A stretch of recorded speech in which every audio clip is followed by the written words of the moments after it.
6 o'clock, we're going to start the meeting. It's a town hall meeting, and I really appreciate every residents come to attend the meeting. Would you please make a roll call? Mr. Insco? Aye, present. Mr. Rajagopal? Aye. And Mr. Runger? Here. Let's have a pledge of allegiance, please. I pledge allegiance to the flag of the United States of America and to the republic for which it stands, one nation, under God, indivisible, with liberty and justice for all. Let's have a moment of silent prayer. Let's pray for all that people work for the township and the safety, and also for our township to get better for the future.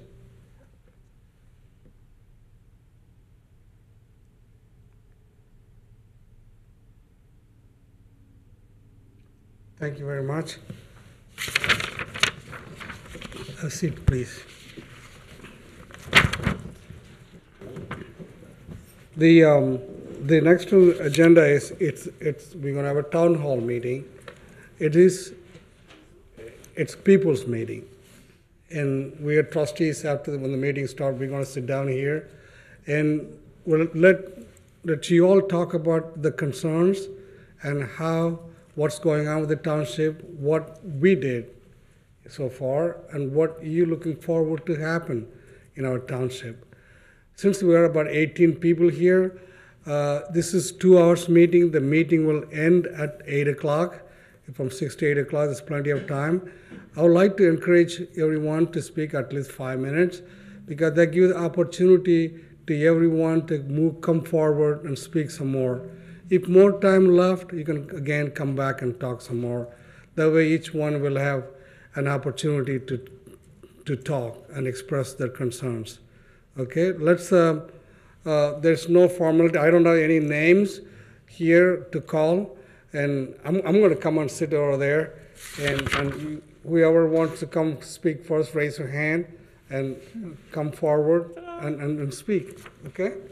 All right.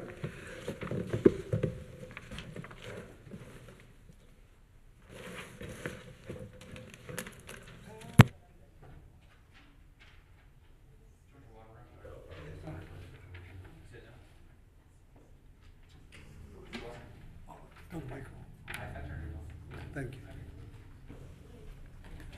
Mayor, who would like to come and speak? And please come to the microphone.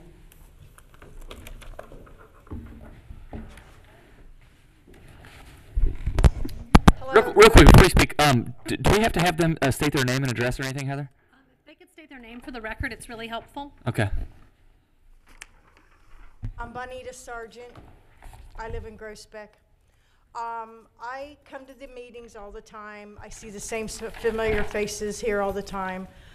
I want to compliment Thanks, Dan. Dan Unger for staying on top of the issues I've addressed for the last 2 or 3 meetings. He and I have had many emails and contacts and back and forth. Thank you for staying on top of those things for me. I said something to Mr. Insco last week, and he's corrected me, and I'm going to correct him. Yes, you did talk about the beautification program, but you didn't talk about the $96,000 price tag. We haven't stopped talking about the $96,000 price tag. Well, first of all, we didn't know initially it was going to be that, but as a formality, I don't know that any resident thought this beautification initiative was going to be free. Okay, there are steps you have to take, and there's orders you have to take, and there are a lot of formalities involved.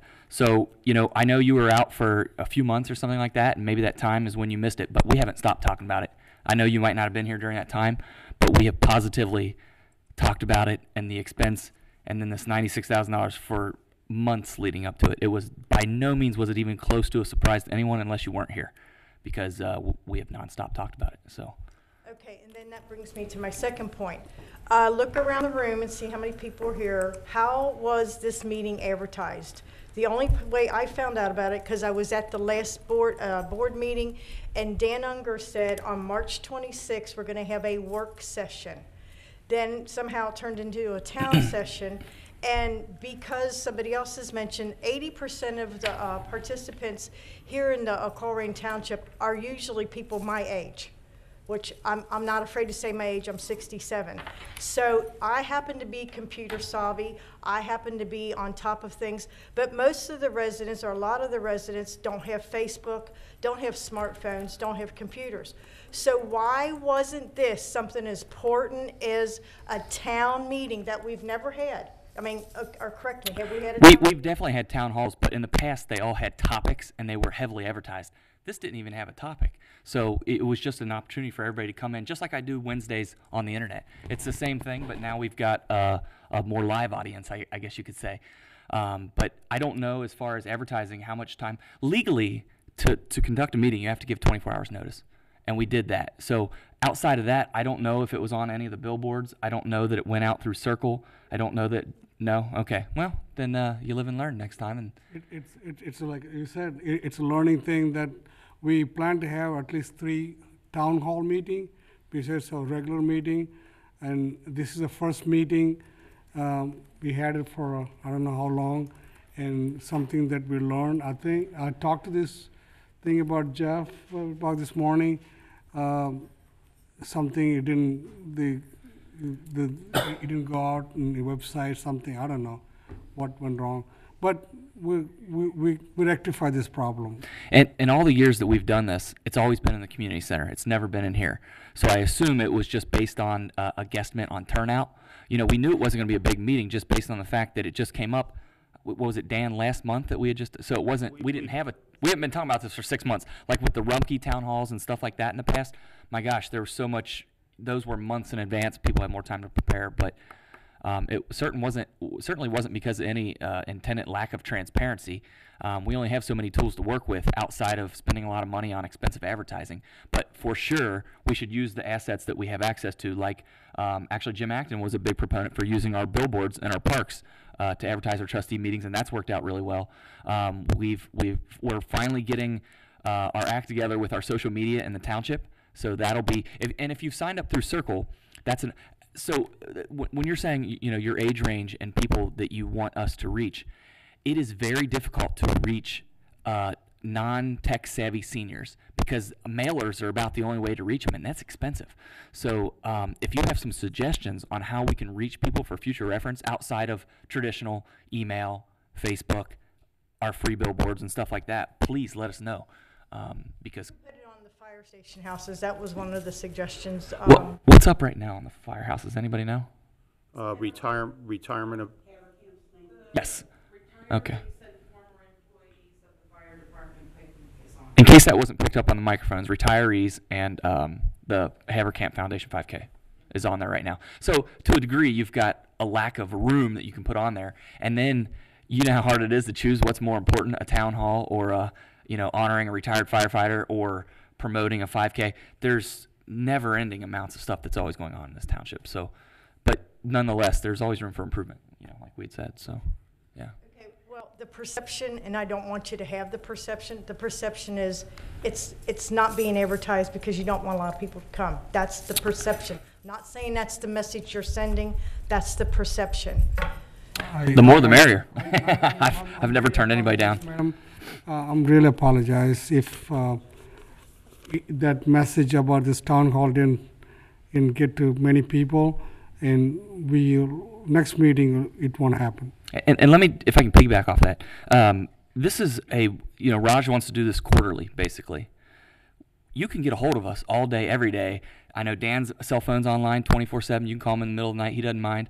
I'm available all the time. Raj, we always make ourselves available. So this town hall is really, I don't want to say irrelevant to the big picture. The big picture is you have 3 trustees you can reach all day, every day, which is far more important than a quarterly town hall. Just in my... Again, that needs to be out there, keep out there, keep out there, keep out there. And I constantly tell people, you don't like it, come to the... Yeah, absolutely. You don't like it, call him. Call him. You don't like it, quit complaining on this forum. Call them, tell them. And my last thing was at the last meeting, and I want Dan to clarify this. What did you say about the $60,000 for communication when Jeff mentioned something about spending $60,000? I said, I don't recall it being 60,000, but I did say, go ahead and see what's out there. We never spent any money. Yeah. He's just poking his fishing pole in the water to see what's out there. And the reason I believe he wants to do that is it's really hard to keep up with everything and all the different information that's on social media. And I think what Jeff Mills is interested in is having some kind of, is just hiring somebody to help keep up with the overwhelming tidal wave of social media that's out there. The quietest voice is probably the township, just because we don't have somebody answering every single Facebook post 24/7. I mean, the Facebook and all that goes on 7 days a week, 168 hours a week. So I think that's where he's heading with it. I don't have any problem with him researching anything. That doesn't mean we would ever approve it or it would ever get on an agenda. Because on Facebook, you're being deemed as saying you gave him the permission. Well, that's just one more piece of false information that's out there. I understand everything on Facebook isn't always I true. gave him, I said, fine, go ahead and look around. I guess I need to go back and watch that tape, but what I said and what the intent was, fine, you want to go look into something, go ahead, so. That's how I took it. I was sitting there. Yeah, that okay. You didn't approve $60,000. No, we did not, and if that information's out there, I would just ask people to weigh that whenever they hear from whatever folks are putting that stuff out there, kind of weigh that against everything else they're saying too, so. I'm sorry if somebody misinterpreted it. I didn't. I've told my specific direction has been to our department heads is you guys know how to run the fire and the police and the parks and the roads.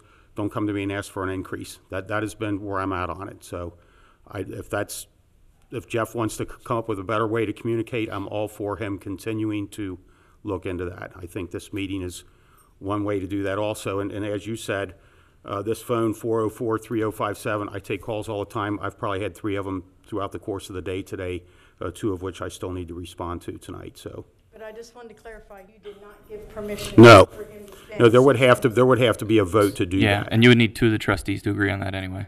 All right. I will piggyback real quick off of what you're saying. While you were talking about that, we had several residents that offered to do the social media for the township for free. That's something that, the 3 of us, we could talk about and we could consider that. We've also had residents that have offered to step up and close the gates at night at some of our parks because that's been an issue with getting them open and closed sometimes. And that's there's liability in everything in life, guys, and we have to outweigh that. What's the liability? Is it cost effective? But I can tell you, that like this, this thing that Jeff's talking about going out for $60,000. There wasn't a need for that 10 or 15 or 20 years ago because there's no such thing as social media. It's the same thing with malls having to adjust with the times because of this thing called the internet that was invented. So townships, especially one our size, has to get with the times when it comes to communicating. We have to come up with alternative scenarios, or we have to spend money to reach people. Because you have to reach people in a different way. Now, 10 years from now, I think everybody will know how to operate a cell phone, and primarily then that position might be the busiest. You might need 2 communications directors for all I know. I mean, who knows? But you got to keep up with the times. Forgive me. That's all. At the beginning, I also, the meetings I encourage, we got so many talented residents, the retired, the volunteers, try to use the volunteers for some other positions, and you'll be amazed how much money we can save for the township. There's a lot of retired executives, people from all walks of life live in this, in our community, and they are looking for some type of things that can serve our community. Use these people. They save a lot of money for our township. We have a So ton. I'll move forward to either person to come. Please, step forward. I'm going to get some water. All right. Chris, if you want to step to the podium. While Chris is making her way to the podium, again, to piggyback off of Raj's, well, he's got to get a water, so he might take long. No, but we have a ton of volunteer groups in Colerain. In fact, we've got a really good one in the back corner right there, known as a Greater Northbrook, and they will happily accept volunteers. Look, we have so many opportunities. If you want to be involved in this community, there are millions of opportunities, whether it's landscaping to land use to everything in between. Beautification. My God, historical. Yeah, hello. Yeah, one of the biggest ones. Here I am shouting out them, and we've got one right at the podium. There are tons of ways to get involved. It's just a matter of if you want to be involved and to what extent. So take it away, Chris. Okay. I I just want to piggyback off what she was talking about. Communication is the worst issue for me. I can't tell you how many people don't even know we've got the 225th anniversary. No one ever knows what's going on in the township. You know, I talk to so many people, everybody knows I'm everywhere, and I talk to people about the 225 or something that's going on, and they're like, what? What? I know that Fairfield is the queen or king of sending out paper communications. They send out of course they've got gobs of money, but they send out a quarterly pamphlet that's like 30 pages of everything that's going on at the senior center, everything that's going on in the township, and Green Township sends out a quarterly newsletter. Yes. We don't send out anything ever. Do they ever send out? Yeah, before? we used to. We used to. That was something Rohan stopped doing just based on expense. And I mean, do the math on a mailer. We have 22,000 addresses in Colerain Township. Now that's businesses, that's apartments, that's condos, that's houses. But if you're going to send out a mailer to every household, do the math. It adds up. I get the math. It's really expensive. But I really also expensive. get the fact that I'm not saying I'm against we it. I'm got just 18 people at a town hall meeting. yeah. That's nuts. Yeah. We Well, get the same. this is being recorded on Waycross, so people that have common questions can see it later. But again, if you don't have a computer access to Waycross, you can't watch it. I personally cannot get it on my television Waycross. It's on Optics, it's on Time Warner, it's on. It is not on my cable television anywhere. It's not on. Do you have Dish or something? No, I have Waycross. Dana but it probably doesn't knows the come answer to across that in the back room. Well, it comes across because my section of the township, that section out there that you call the rural section, comes out of Liberty. So we have the Liberty cable package. So anybody that lives in that northwest section, the Dunlap area, down East Miami, we don't get You're it. getting Butler County cable out there? We're getting the Liberty Township package. So we don't even have the same channels you all Well, see, that's an issue I'd be willing to investigate, because on your franchise fee on your bill, I wonder if we're collecting that, or if Liberty Township is somehow. Everybody out by- Can everybody- I ask who your vendor is for cable? I don't know who it is. Spectrum? Spectrum? I don't know who they are. Whoever we get it from. But it comes out, we're the Liberty Township package is what it's called. And I don't have the same channels you do. You know, if you say channel 9 is on this channel, I'll give you a different channel number. We don't have the same channel package, so we don't get the Colerain Township trustees or the Green Township trustees. Well, or thank you for bringing that to Crosby our or any of that attention. I will in our follow up whole on that. section. We're the same people that don't have Duke Energy. We have Butler Rural Electric out there. You know, so we don't get the aggregation stuff. If I can comment on your stat here that there's approximately 20 people in the audience today, sadly that's consistent with our regular Board of Trustee meetings, and that's been like that since the beginning of time. That's what I'm trying to say So- to you. It's a communication Yeah. problem. Yeah. There are, How- everybody I talk to says the Board of Trustees meets monthly. When do they meet? Yeah. They don't even know that. How do you make people care? Because even once they know what time it is, how do you still get people here? You know, one of the ways is to bring food. So whoever's been bringing food, by the way, thank you, keep it up. But It's not a care issue. It's a communication issue. You have to let people know that it's available to them. I think it's a combination of both. Chris, I agree with you on the paper thing. And when I lived in Green Township, I used to receive that news. It makes. How often did the Green Township It do doesn't I have forget, to be a big I don't know, glossy booklet. quarterly. It can be 2 pages folded Yeah, over. it's Not rocket science here. We can- But you have to communicate to people, and I know that. You know, you talk about the aging population, and I talk about the Historical Society all the time, but we've got 229 active people, and half of them don't even have a computer or a cell phone. Agree. But they're wildly active in the community, Because they care. How often do you do a mailer with the Colerain Historical Society? monthly. Monthly? Something that we'll look into it, Chris, and we'll talk to. You know, I don't mean to cut you off, but not everybody has Circle. Not everybody wants Circle. Yeah, not everybody's online. Not One thing everybody's that online. we'd actually And talked I about. personally hate the new website. Really, well, it takes time to get used to it. I like it. It's not a get used to it thing. It's a visual thing. You've got this little section right here, and whatever this bar is at the bottom, you flip to a new page, and this bar takes up 2/3 of your screen. So you get to see this much of it. Well, this little bar needs to drop down out of the way. So those are things we can fix. Can you? We can positively redesign a website.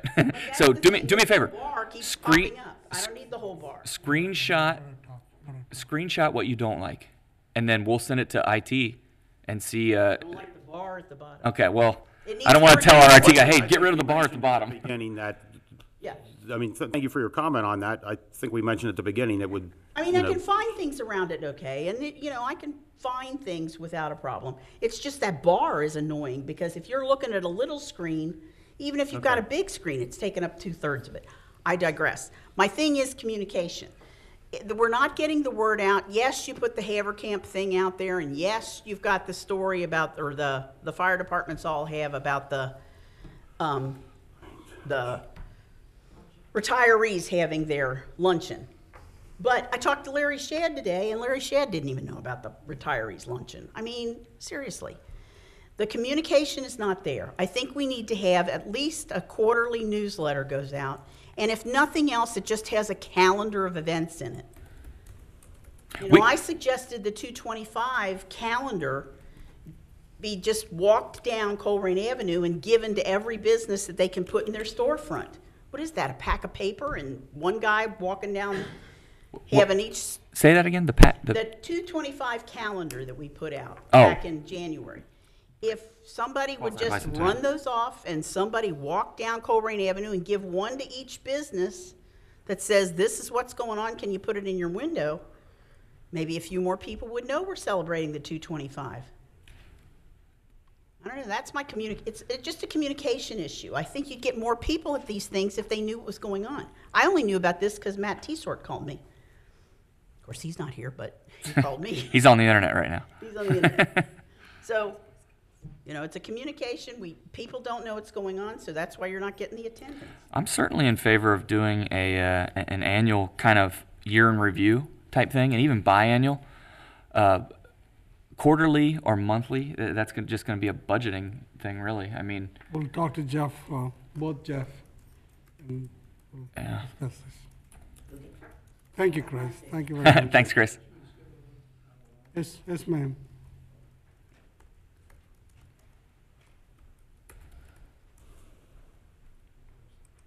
State your name and address for the record. I'm Christine Freiberg. I like to piggyback off of Chris's statement to the communication issue, and also Benita. 80% of the township residents are 65 and over. That to me tells me that many of them, I have an 84-year-old mom who does not like the computer, who does not, would prefer to read a newspaper. She doesn't like to get her news online. She doesn't want to, she looks at her mail. She looks at every bit of her mail. My point is that what you're saying, I do agree, a quarterly newsletter, especially with our 225th anniversary as a township, as important Lots as of exciting that, things, yeah. should have been done quarterly. I didn't know anything about it. Huh? Northwest Press. Are they here tonight, by the way? Northwest Press. I don't think anything was mentioned in the Northwest Press. That's disappointing. Where's Jenny Key on all of this? That's a good idea, good idea. There are also people who work that don't have time to go pinpoint everything on Facebook or Twitter. They'll get that, they might see something in their mail and say, oh, this is what's coming up. Oh, Board of Trustee meeting coming up. I'm just saying it would be a disservice to not mail out quarterly newsletters to our residents. It is something that has been done before, and I thought it was effective. And furthermore, other communities do that. Like Chris has mentioned, I have seen that Green Township does that because my mom now lives in Green Township. Fairfield has it. And speaking of those cities, I've been looking at other township websites, including Westchester, and I lived in the city of Hamilton. And I have to say, I was not impressed after going on the township website. I was not that impressed. If you look at Westchester's website, it is very easy to navigate. How to find public records, for one, is right there on the front page. How to call to request information, the hours of operation in the office. So if I want to go to Westchester Township and ask for public records, somebody is going to be there between 8 and 5 or whatever those hours are, which has not been the case for some of the residents lately in this township. That's all I have to say for now. Thanks. And I did want to say something, Dan. I do have Spectrum cable, but we have a packet. We've got like a pick your own package. Right. And with our pick, which is streaming service, we do not get Waycross on that. So some residents, as a way to cut their expenses on their cable, have opted for streaming service. So you get to pick up to 10 channels, and you get only local stations, and Waycross was not one of them on our package. I think the original franchise agreement with this township, which goes back into the 1980s, gives the township so many free channels.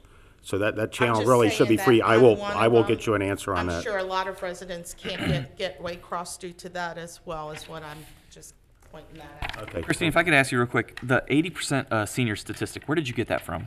I'm just basing on what Benita's saying. I was basing on what Benita's saying. Anita, When where I do can you say- tell me where you got that statistic from? I'm just curious. I'm not trying to challenge you.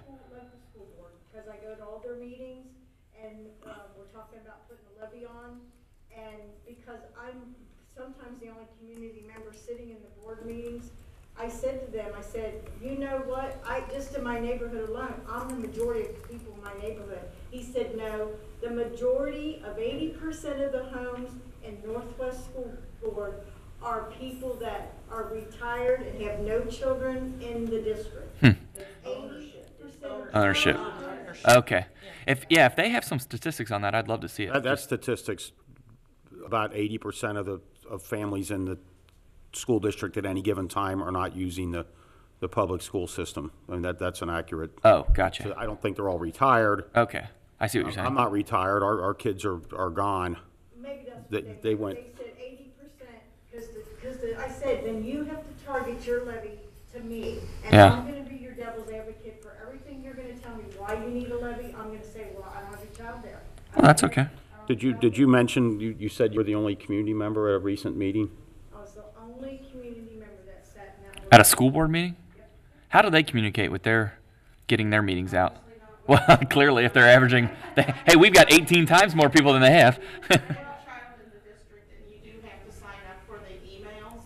So it's all online anyway. But a lot of the parents they don't even hardly have a Facebook page, Northwest School District, for communication, and like Dakota, I think City of Hamilton has some. It'd be nice if they'd do a flyer too. Just real quick, I just want to see. I want to do just a quick survey here by a show of hands, because we catch a lot of grief no matter what we spend money on. If you are in favor of either an annual, biannual, semi-annual, whatever, us spending the money to do a mailer, just raise your hands. I'm just curious. Now, if you are not in favor of us spending any money to do any mailer, raise your hand. You caught me. Yeah. I'm not against any money, but I don't think a mailer is necessary. We have school districts that do great distribution.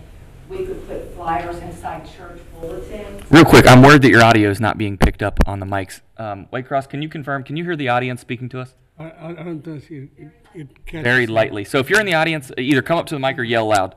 Okay, so what I was saying is, I think we can achieve the objective of better communication through written materials by utilizing our churches and putting it in their bulletins, maybe even giving them $20 for the little ad and kind of form a relationship with them on the way. I understand at the meeting the other night that Greater North Brookend, nobody did any formal announcement of it. We need to do better outreach. I think if we distribute it through the school system, it'll save us all the postage. The senior center, if we have the flyers up there, our grocery stores, maybe we can make a deal with Kroger's on the last day of the month. Let's throw a flyer in the bag. So I think there's a way. I'm for the communication. I think quarterly is at least necessary. And that bulletin should not only say what's coming, but what we got done from the last town hall, so people feel it's positive accomplishments are being done. But I don't think we have to do it through the mail. I think that is an unnecessary expense. I think there's a plethora of other areas. Yeah, like I said, I think we're asking you to go look at options, not make a decision. Yeah, yeah. Well, we can't call the roll and vote on anything tonight. I don't believe. You can do the door store. You can do a bunch of other things. So. Well, one of my ideas was that we have a lot of condo associations around here, and I live in a condo association myself. It's free advertising, you know, to put something like that into our monthly mailer. So, I don't know. I'm assuming there's got to be a list of all the condo associations around here somewhere. Stephanie, Up to the mic. Hey, Greg, we need to get these people yeah. up to the mic. Yeah, If Stephanie, someone head to the mic, please. Another Okay. thing that we can talk about on getting people involved is word of mouth. Okay, you know, you need to stand in line at Kroger's and behind somebody, engage in conversation. If you want our community to thrive and grow, we need to communicate with each other and educate each other and tell people to come to a meeting and see what's going on. Might not be everyone's cup of tea, but we can also be our best form of advertisement, just speaking to one another. Thank you. Thank you. Thanks. Hey, Chris, real quick, I got a text here. It said Waycross streams for free on the web as well. So if you have... Every TV station and radio station is required to provide public service announcements for free for governmental bodies and nonprofit institutions. So if our administration can make contact with them, they'll even help you make these little commercials that will air for free. And with the cable packages, I would imagine we can even target, you know, certain communities, but those services are free on TV advertisements. Good. Thank you. Thanks. Come on, Bruce, would you? While Bruce is coming to the microphone, these meetings are on Spectrum Channel 8, which is Spectrum Time Warner, and then Cincinnati Bell Optics Channel 853. Go ahead, Bruce. Bruce Perano. The communication issue is somewhat of a problem. The website, the new website, is not as functional as I think the previous one was. I know the administration has spent time and money to try to make this a better website. But in doing so, I don't think it was beta tested very well with end users. I know myself and my wife, we both going through different ways through this website, and the way she went in, it said this meeting's 6 to 7. The way I went in, it said it's 6 to 8. And to actually get to the agenda, I have to go 3 or 4 clicks in to the website to get the agenda. And I'm pretty computer literate, so that's something that should be upfront, and you know, some of us are probably willing to work with whoever to try to beta test. When you want agendas or dates, you should click on it once and it should come up. And I have beta tested government websites before. As far as mailings, maybe annually. The expense now with the U.S. Postal Service of even bulk mailing is getting extremely expensive. And I think people forget that personnel cost of generating all this and getting it out, there's a monetized cost. So, you know, everybody wants more stuff coming in your mail that you want to read except the junk mail. On to other things, as far as the priorities that I have for the township, the highest priority is police and fire. If you don't have those, we're in a world of hurt. And with the increasing issues of crime and drugs, more police funding that can be diverted from township operations, I think it's going to be necessary. It's not something you want to hear, Dan. Well, no, I just think people are tapped out on the property taxes. If our chiefs can go out and find some other revenue stream, that's fine. I think you need to balance you need to balance the need for services with the ability of homeowners to pay for them. That's the point I'm getting to. Besides having a police and fire levy per se, I think the base general fund should be picking up part of the tab, because police, fire, and then roads, other activities that we spend a lot of money on here, and sorry, Greg, the senior center and all the parks is a lot of the money going into those. It's an extra for sure. It is an extra, and all these extra programs, they're nice. As I mentioned to Raj before the meeting started, we're not Westchester, we're never going to be. So to think we're going to have the same amenities and play toys. I think we're better than that personally. What? I think we're better than that personally. Well, in some ways we are. For sure. I wouldn't want to move to Westchester. You won't pay their taxes? No. So I think it comes down to a prioritization. Do you have all these amenities and glitzy things to look at? I mean, your project of looking at the Colerain Avenue corridor, the beautification, and I don't like calling it a beautification project because I think spending a whole lot of money, as I've said in the past, and my wife's going to cringe, putting a lipstick on a pig's not going to work. But the aspect of looking into logistics of flow on Colerain Avenue and how we can increase the flow of traffic so it doesn't stop up at certain times of the day and up until certain times at night. And anybody who's driven Colerain Avenue knows you want to avoid it, at least during some parts of the day. That is worthwhile looking at. And I think the group that I talked to out there was the other week dealing with the Colerain Avenue corridor. And some of this is going to be required working with the state of Ohio, because the state of Ohio runs, DOT runs Colerain Avenue, and all these concrete barriers, and some of them I think are excessive and actually clog up more of the traffic than they help.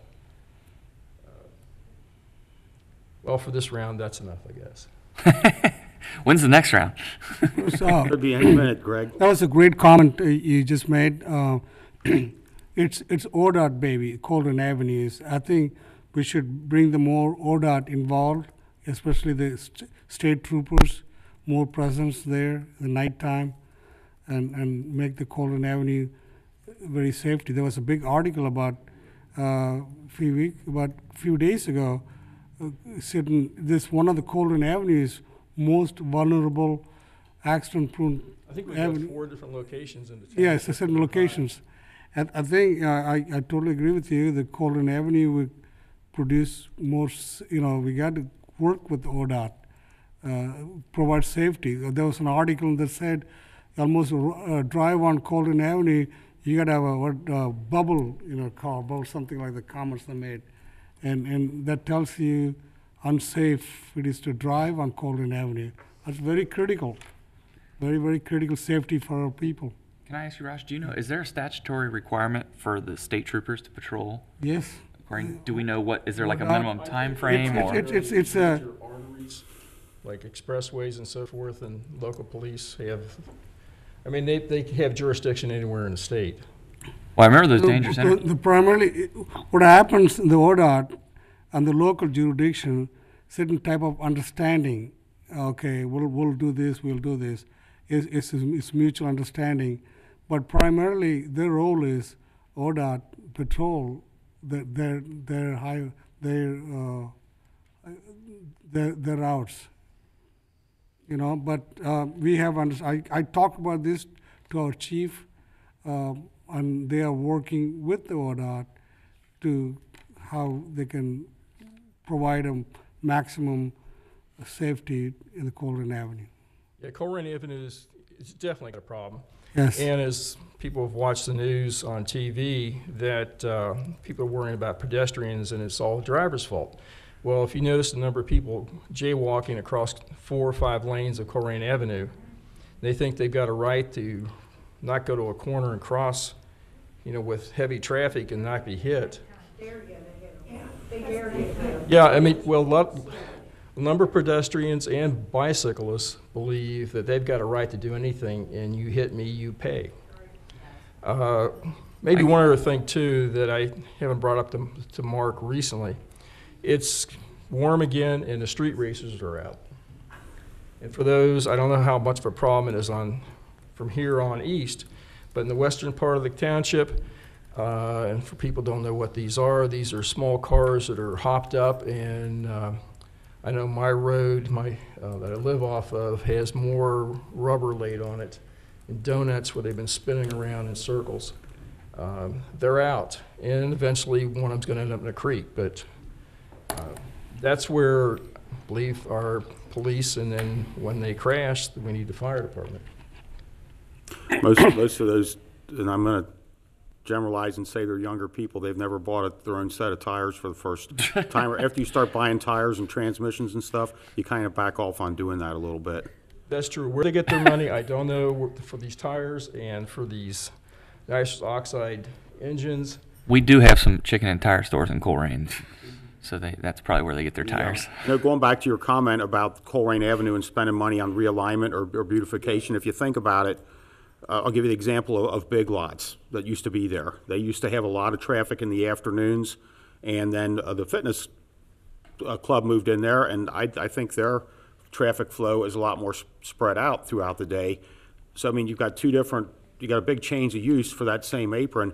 If you look at the way Northgate Mall was situated, those cuts were put in at a time when the mall had a lot more foot traffic, and now they've got less, but they still have intersections. I would say, just by businesses coming in and out. Po Folks used to be where Mike's Car Wash is now. That's a completely different use. There's a Target there 15 years ago. So all these uses change, and the census of people going in and out changes, but the road never changed. And I think occasionally you do need to realign some of the curb cuts and accesses, just because there's a big difference in the number of people, let's say, that are going in and out of the Big Lots apron versus what's now Planet Fitness apron. So that's kind of why I supported, taking a look at it and see if we can align some of this stuff. Western Home Center, Builder's First Source, is going to become Duke, and they're going to be running slow-moving trucks out of there. Well, that curb cut was designed at a time when there was a different flow of people going in and out of there. It may require a light just for safety. Right. It's even some of the more rural areas of Colerain Township. And I brought this up before when Dan Malloy was here, and he looked into it, and the county and the state said no. Springdale and Brem Road, they come off of. It is a disaster sometimes. This time of day, trying to get out without possibly being hit. Just need a light. And there's some blind spots. There's a lot of traffic issues, and it comes down to money. Okay, yeah. Right. It's scary stuff sometimes. It really comes down, again, balancing what are the highest priorities, and some of the lower priorities, whether it's somebody else's higher priority. Safety and health are, to me, the primary ones. Thank you. Yeah, thanks. Thank you, Bruce. I'd say this, Dan. We'll have there's one other person here, I think, from the land use committee. We went on a field trip Amanda, when was that? Last Wednesday? Last Wednesday. And so hopefully real soon here we'll be able to, we did look into identifying some spots to try to help with congestion, with back roads, side roads, different areas that could be opened up, like the gate that's currently closed behind Biggs right now, stuff like that. So there is some potential to alleviate some of the traffic, but the reality is we need that traffic. We rely on it. Our businesses do. So Right.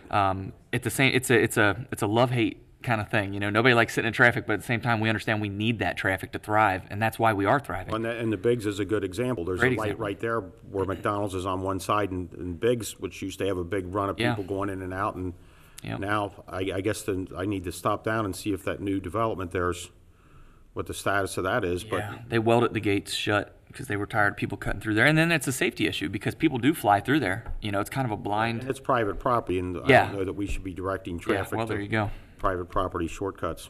But Thank you, guys. Let's Good see, stuff. who would you like to come and address? Come on, Rich, please. dun-dun-dun. We need some music for you, Rich, like some.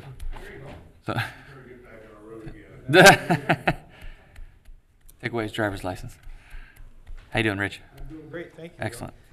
Thanks for having this meeting, even though people have said they didn't know about it. Some of us did, and I'm pleased you did it. And How'd you find out, real quick? I think it was on Circle, and then I did some same things that he did, looking to see if I could find where it was, when it started, and one said 6 to 7, but there's a bunch of communication issues. I don't Okay. know over that. You guys have heard enough on that. About a year ago, I stood in front of all three of you guys, and I asked you and urged you to make neighborhood renewal the center post of your strategy for the township. And you're hearing a lot tonight about neighborhoods and what their needs are.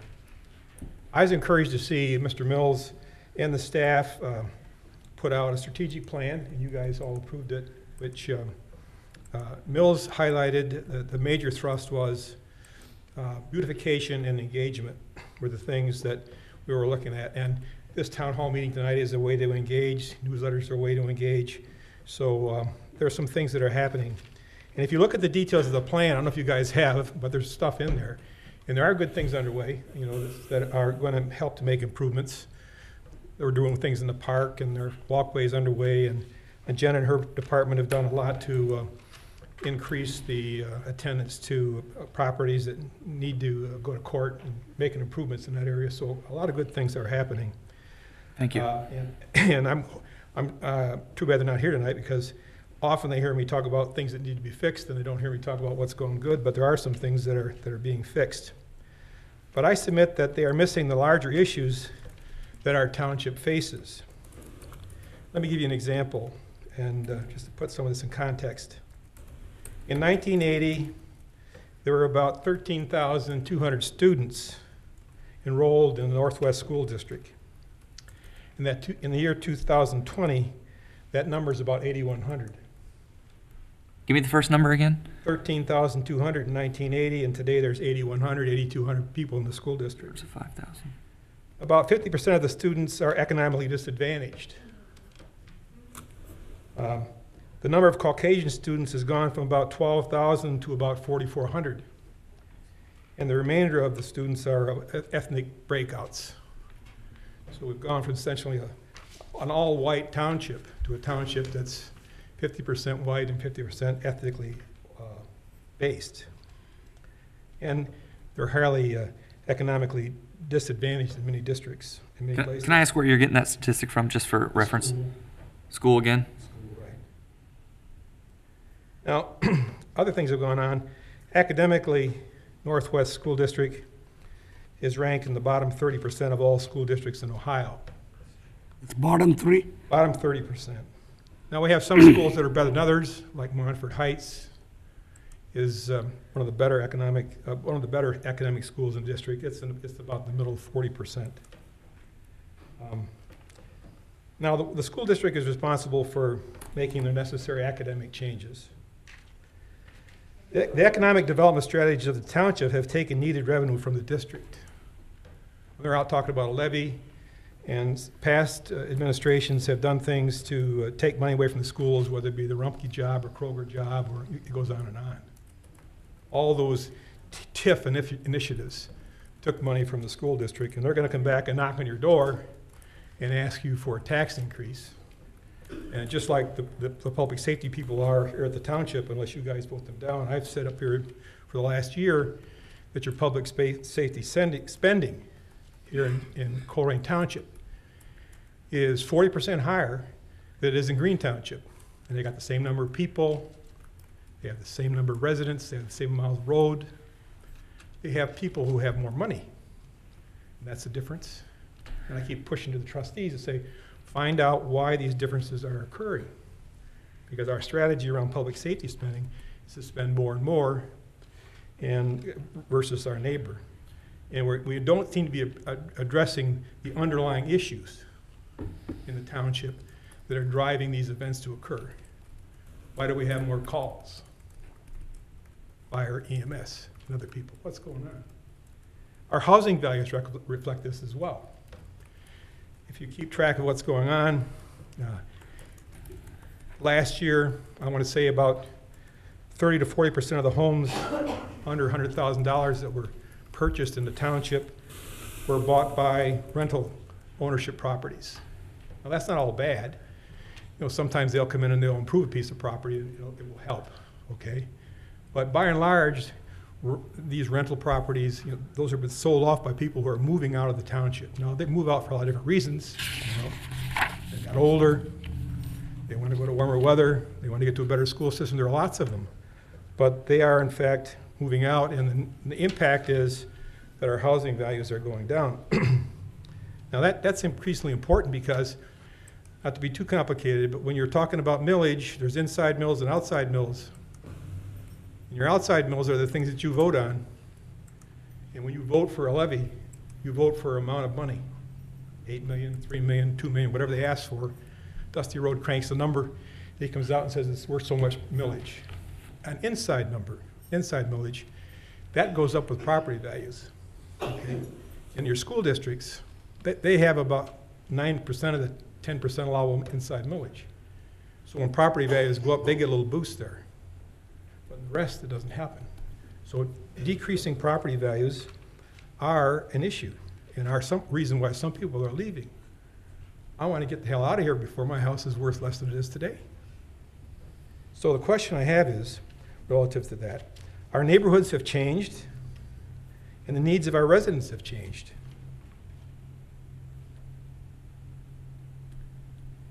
And in most cases, the issues around like beautification of Colerain Avenue are not likely to change the economic plight of our township. We've been working on Colerain Avenue for as long as I've been here, 20 years. And I'm not saying that some of the work was not well done, but it's not changed the plight of the township. It's good for the business, and some residents like the addition of new fast food places, but it's not enough to keep them here. The big players, Tabani, Joseph, Kroger, the Chamber of Commerce, Rumpke, have really done little to bring about significant improvements in our township. I could go on and on. I mean it like this. Tabani bought the mall. They bought it for about 20% of the dollar. They came in and they've asked their outlots to make improvements. They made improvements. You see some signage and fences. On the remaining property that Tabani owns, they've made no improvements. Look down Colerain Avenue. No fences, no lights. The mall interior, Greg knows this, was in a sad shape. They're not the friend of the township. And we gave them and subsidized police protection. Let me talk about Kroger. Okay. People wanted to market Kroger. We've got one. And I don't go there yet, but people like it. I'm glad they do. Okay. I've posted on the township on this and said, you know, guys, did you look at the trees out front? They're not at code. They got 80 of them. They're 1.5 inches in diameter. Code's 3. I've talked to Dan about this. That's a punch list item that they are aware that they need to correct. But now we have to go back and maybe get them to make a change.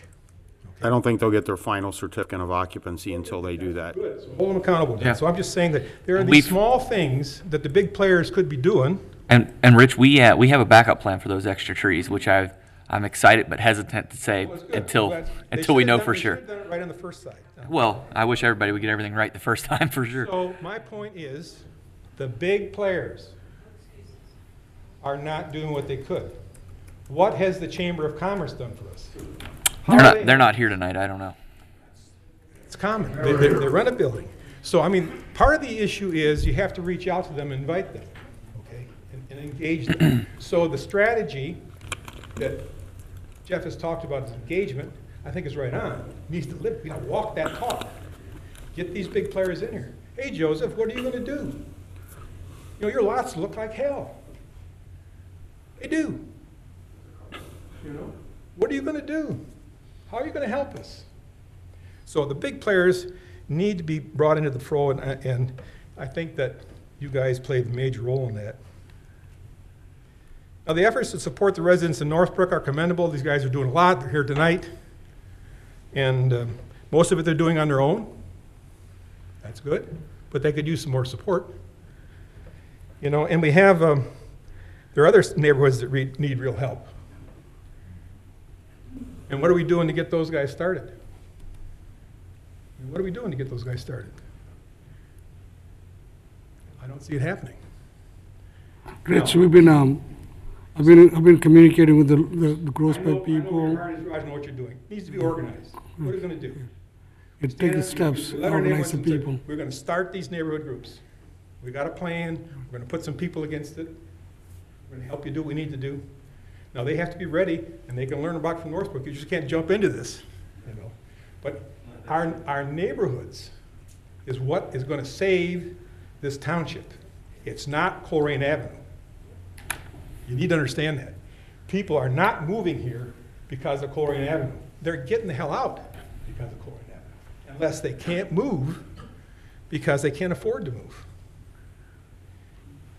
And as I said, the demographics of the neighborhoods have changed. And we don't have a strategy that addresses that. We don't know who the people are that we represent. They're not all on Facebook. They're not all on Facebook. So you have to get engagement to make this happen. It's not going to happen. You need to have more dark faces in these rooms and on these committees who help you to put some strategies in place. And they won't all be high-cost strategies. Another point I want to make. On April 2nd, there's going to be a public hearing on the Rumpke expansion. I've stood in front of you guys and talked with you about this. You took them to court, and they have the ability to expand. People who think that they're not going to expand are living in a dream world. The landfill is going to expand. They've won that opportunity in court. And as a result of that, the township has got some funds. So there are two issues in my mind. One is the height of the landfill. The township has consent decrees that said that these guys can't go any higher than 1,075 feet. That's the highest point in Hamilton County. Rumpke says they want to go to 1,200. Now you go to EPA and say, who governs? Townships govern. What's the EPA do? They go along with what the request is. So if Rumpke wanted 1,500 feet in height, the EPA would draw up the plans to give them 1,500 feet. Now they'd have to go to the FAA and say, can you handle 1,500 feet? They'd probably say yes. It's one of their turn guide points when they come into CVG. Probably not going to bother them. So you guys have the ability to influence what the height of that landfill should be. And I would say this to you. You're going to have a landfill that's going to have garbage stacked 375 feet deep or 500 feet deep, depending on how high it is. When you drive west on I-275, you look out the window, or your wife does if you're driving, or if she's driving and you look out the window. Out there's going to be a pile of garbage, 18 stories tall. If Rumpke has their way, it'll be 30 stories tall.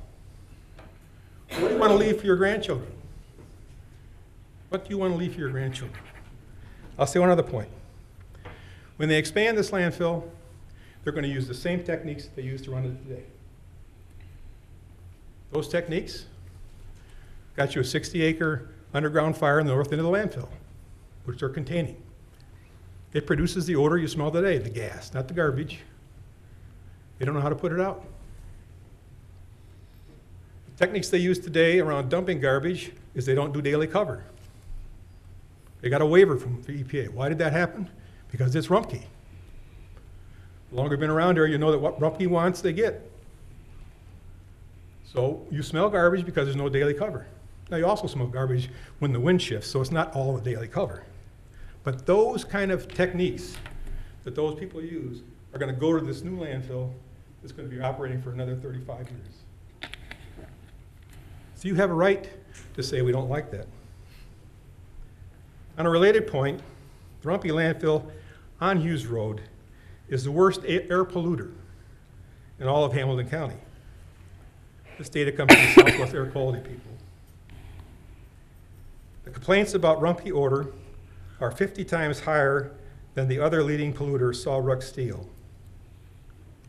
This is what you could have with an expanded landfill if they continue to use the same operating techniques.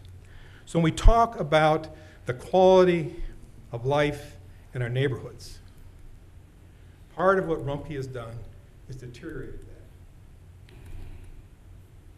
You know that, I know that. And we could argue about what impact it has on property value. We've been in court to done that. But you know clearly what it's done to some people's quality of life. And the question is, okay, Rumpke, you're our neighbor. We want you to fix these issues. And the people who can get them to fix these issues are the three people sitting at this table. You are the people who can do this. The residents cannot. If you call the EPA, and some residents had, and say, do you know about the odor problem in Colerain Township? They'll say no. Southwest Air Quality, that's their issue. So it's an odor issue.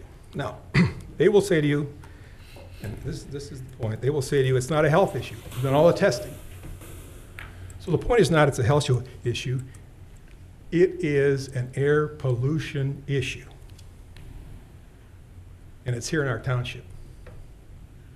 So when you have the big players, the Rumpkes, the Krogers, the Josephs, the Tavanis, and the list goes on, who are not in the harness with us, trying to turn this around.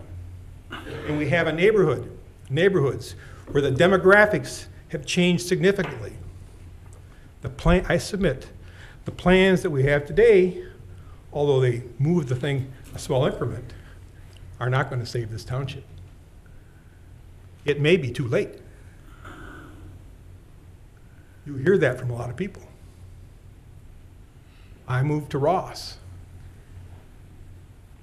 I'm moving to Westchester. Because I don't think they're going to turn it around. That's a heavy message, but I want you guys to know that you're in the driver's seat. And, you know, fixing signs on Colerain Avenue, Greg, It's is important. not the issue. It's certainly important, though. We can do more than one thing at a time. And it's picking the big things, picking the big things, and picking the hard things. And that's walking up and down Colerain Avenue and going over to the Chamber of Commerce and saying, fellas, we got to fix this. And having those conversations. I did. It's as simple as when you get some resident saying, just take the brochures out to these guys. Let them help us. So I just urge you, I think that there are some things that are good in the strategy. That's what I opened with. You're looking at beautification, you're looking at engagement, all right on. The neighborhoods have changed. You have no strategy to deal with it, other than throwing more police at it. And you can't afford to do that. It's dealing with the residents, with the issues that they have, okay, and helping them to overcome that. And I urge you to do that. Now I'm going to be back here, as you guys know I will, over the next few months. And the point of those discussions were going to be, you all three made campaign commitments. I got them written down. They're in my memory and they're on my computer. I'll be up here talking to you about them. Thank you. Thank you, Rich. Thank you. Rich, I just want to touch base with you. You mentioned about meeting with the Chamber of Commerce. I did meet with, about 2 weeks ago, the president of the chambers. Then I asked, what's your plan for our neighborhood? How are you going to, chamber is going to help us, the township? I have very intensive talk with her. What's her plan? How township and the chamber can work together to improve the plan. They begin the integral part in building our neighborhood. And I know where this man's heart is. I worked hard to get him elected. I know what he's talking about, okay?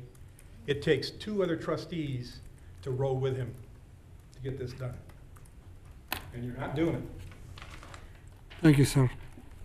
Next, who's the?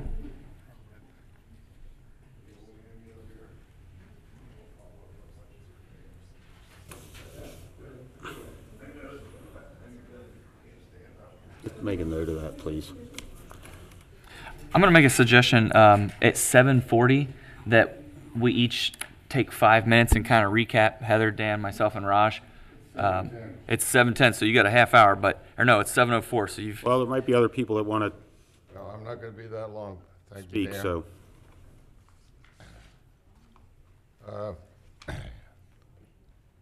People in the audience and people out there watching this, the gentleman that just spoke to us, Rich, puts a lot of time into this township.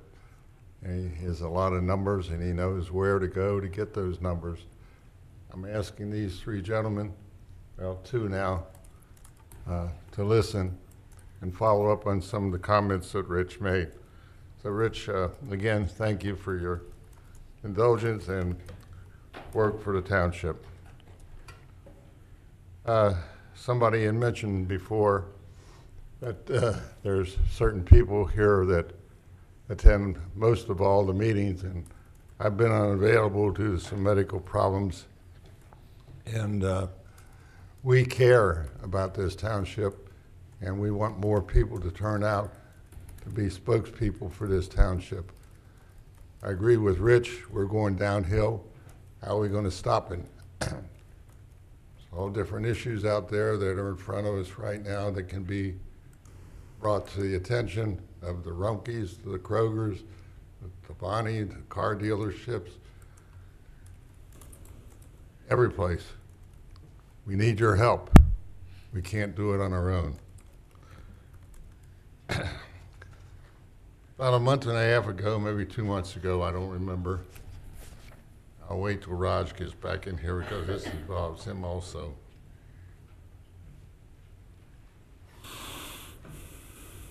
Put a rocket back there, move it a little quicker. Sir, yes, sir.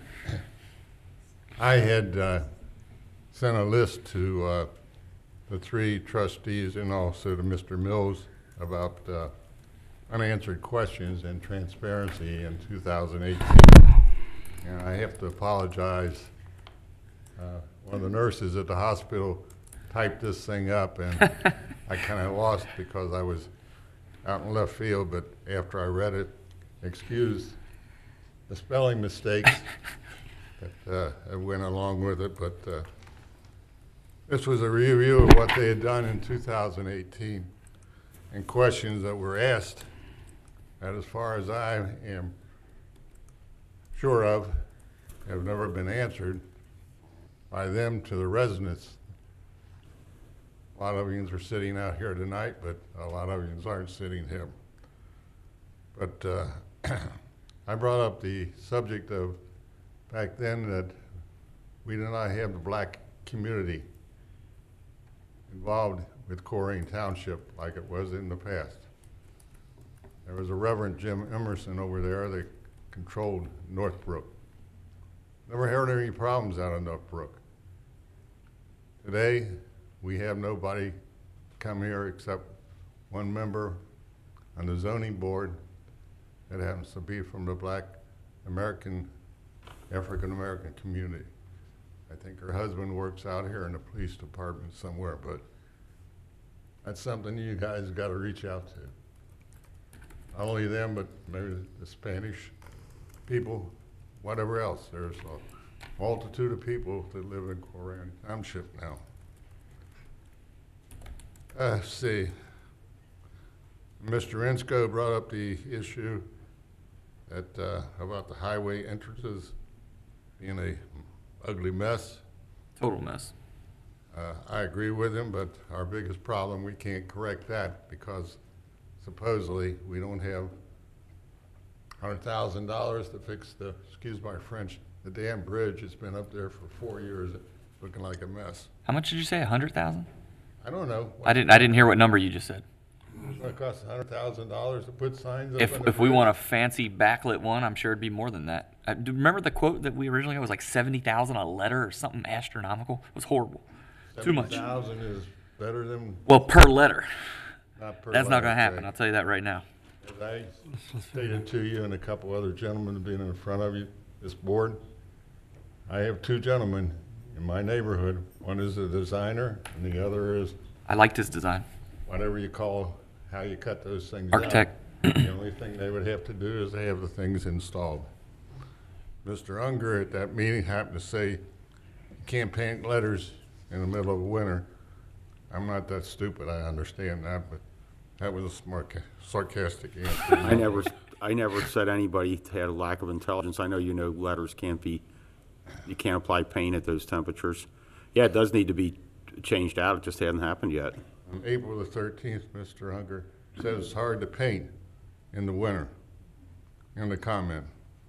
No further comment on that. Mr. Westbach said that he was going to be part of the strategic plan for Northgate and for some of the other items here in the township. They plan to send out a survey to the residents, and I presume this is by Circle or somebody, and see what the Circle would say, come back with some ideas. We've never heard anything about that yet. Mr. Mills said that the Board of Trustees have talked to Kissel Park condos about granting a structure easement on Joseph Drive for our kids to get from Colerain High School out to Colerain Avenue. A lot of you may not know, but ODOT has a easement in the Colerain, or in the Kissel Park, that this sidewalk would work great in my book on the north side. On the south side, they're going to have to take out trees, and that's probably why Kissel Park doesn't want to have anything to do with it. But you guys here can go to ODOT and say, look, you've got the easements, do it. These people are just going to have to suffer with what we've got to do there. Well, we've got the money in the sidewalk fund, and we were more than generous with Kissel Park and telling them that we would replace trees on a 2 or a 3-for-1 basis. The people that were really against it, ironically, lived nowhere near where the sidewalks would be installed. It was just, it was a bum deal by one person that went door to door campaigning against it. To save you from it poisoned the well. What can I say? It was the not a fun thing. We would need Kissel Park to give us a construction easement to allow us on their property for a temporary amount of time to construct it. Their board voted to not allow us to do that, and so we, moved on. Yeah, eminent domain is really your. Well, You can't we would domain still need. because we have that. ODOT has that eminent domain to take 10 feet of their Yeah. property whether they like it or not. Yeah. Yeah, it's in my heart of hearts, it's a matter of time till sidewalks go in there. It's just a matter of When? if they cooperate or if you have to do it the long, hard way. This board went to Kissel and said, this is what we're going to do. whether you They like just it. had their board elections, and I think we were all kind of hoping that at least one new person got on that board. But the majority of the people back there, they're not politicians. They don't want it. They're retired, and they just want to live stress-free. They don't want to go against anyone or make anyone mad. It's very different from what we have to experience as elected officials. Amen. And some were originally appointed. They weren't even elected. They didn't want to be on the board, but no one else would step up. So I have to give them credit for at least doing that. But I certainly disagree with some of the decisions they make, despite telling me one thing and then doing another. I didn't go to many of those board meetings because I was under the impression that at one point in time, all 3 of the members said that they were okay with it, and then next thing you know, one person going door to door just put the fear of God in all these residents about the biker gangs and the skateboarding gangs and all these things that were just insane. And put the fear in people. So unfortunately, we have some scared residents that have nothing to worry about. Ask them to attend some of these meetings, and if you would please, and listen to what the residents have to say about so their piddly the Kissel gas Park economies. the Kissel Park sidewalk thing was never about Kissel Park. It was about the community and the greater good, and who uses those and who needs them. You drive by there and see those kids walking in the rain, whether it's in the morning when it's dark, whether it's raining, whether it's snowing, and you will never, ever, ever find one person in the history of the world that says it's safer to walk in a street than it is on a sidewalk, ever. Well, that they're going that to alone. come back to you and say they walk 4 abreast, so why should we support someplace where 2 of them can walk? That's what happens down there in the driveway right now. I can tell you that from experience. But my point being is, you guys have got to get with ODOT, push ODOT, and go to Kissel Park and says, this is what ODOT's going to do for our kids. If you lose 10 feet of your grass, too bad. I'm not a big fan of government telling people what to do for the most part, but in this case, it just seems common sense. It's just common seems sense, it's true. common sense. Sidewalks are safer than walking in the street. Amen. But in 25 years ago, when that place was built, we didn't have a bunch of walkers in school. Kids drove to school. The economy was better before, obviously before the recession, and it was more rural even then. Correct. So times have changed, and my friends in Kissel need to kind of get with the times on that because We can look into, talk to ODOT about this. Yes, you Yes, need to yes, bring it up, not I'll just bring it up. once or twice. Go as a board and say, hey, this I don't think we can go as a board. I got good relationship with the ODOT people, Push 'em. high level Right. Good. people. We're nominating you, Raj. Push 'em, Save the Raj. day. All right. Thank you. I'd like to thank all three of you because at the election time last year, I had suggested that we have a town hall meeting such as this. Thank God it's there. The attendance is lousy in my book, but that's the way I feel about it. We had some suggestions about getting information out to the residents.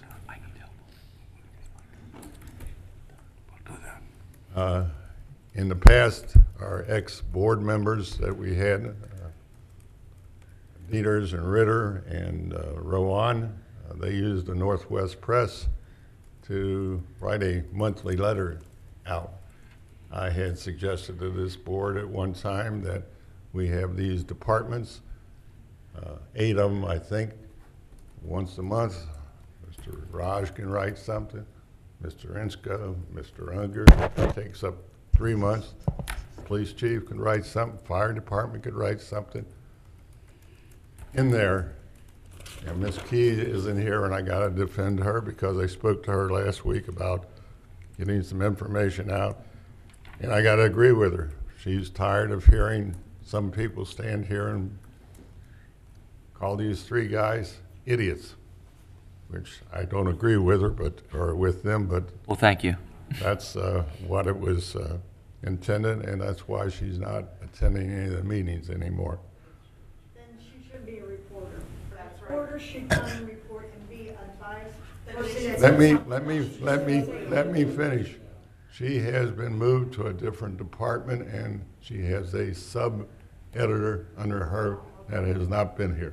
I told her to get that girl out here. So whether it'll happen or not, I don't know. But that's to be here.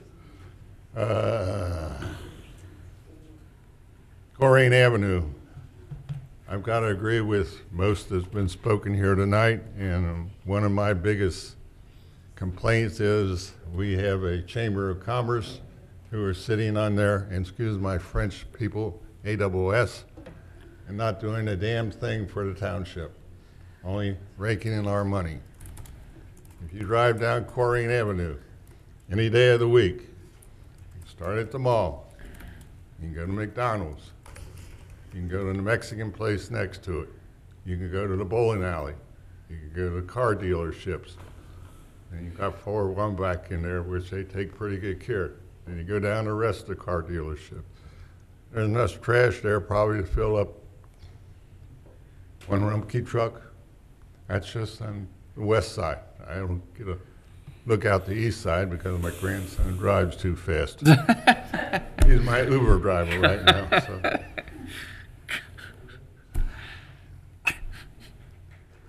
A couple other comments, and I get out of here. Mr. Unger has taken upon himself to go out and see some of the complaints that have been filed against some residents through our one of our departments. In my book, that's not his responsibility. You know, I thank him for doing that. But if he's not out there, why can't, I don't know how many of you are charged with the police department or park department, but these guys are all over the neighborhood, all over the township. Look at there. I'll tell somebody about that mattress that's been out there for 2 months. Are they flying by too quick that they can't see it? How about that tall grass in that yard there? We got people out there in the streets now that we're paying to do their job. But it's not my job to go out there and say, Mr. Unger, I need you to go over to 8899. I invite that, Jim. Please? Anybody has any township issue at all, call me. I don't care what it is. I agree with you, but it's not your job to do that. Your job is... We have some residents that are afraid to make complaints because they're afraid of retaliation. If you look on the site, some of those complaints, I sign them as Dan Unger as trustee because, in fact, I talked to one yesterday. who's afraid of what her neighbor might do, and One out of no, I was, 22,000, I 52,000. can give you a nice long list of places I've been. There's plenty of them. There's plenty of them. So Jim, this Dan going out there. Dan, my question is, we have a police department, we have a fire department, we got, You don't want your fire department zoning department, and we got. And they handled 1,700 complaints last year. I'm getting paid to do this. I am happy to help. And it's educational for me too, and it does get me out in different areas of the township. How many And times the fire department came back to you when they're driving around the neighborhood saying, hey, Dan, I seen this over here. Police department, driving down my street, Wood Trail. I got so many violations on my street, it's unbelievable, but I'm not turning. where are they? I'll be happy to come out and I'll take a drive down Wood Trail. Drive down Wood Trail. See, he already knows the address. Mine's 4458. You won't see anything there except the garbage can. That's the first one that's getting written up, 4458. So Jim, look, the police and fire, their job's hard enough as is. I don't really want to add more, but what this comes down to for me, and look, I love Dan being involved and Raj and being hands-on. I love that. That's what it's all about. But the underlying issue is whether we're being reactive or proactive, and that comes down to manpower, really. So one of the things that we've been talking about, we can talk about more if you guys want, is adding more code enforcement. Because the reality is that's the it seems like I would say the blunt of the majority of the complaints I get are code enforcement related. I don't know, Raj, Dan, what do you think? Yes. Majority of the complaint. Not to interrupt you. You're I fine. agree with you there. But the last count I had, and the last count I had from Chief, we had 57 officers. 54 sworn in. 54 sworn in, whatever. And you got the police cadets and whatever else. They're probably running around town somewhere. But have you ever seen a police officer drive 35 miles an hour down Springdale Road? Oh, I don't know. I don't have my speed gun with me. I've never clocked them. Have you clocked an officer, Raj, when you were patrolling?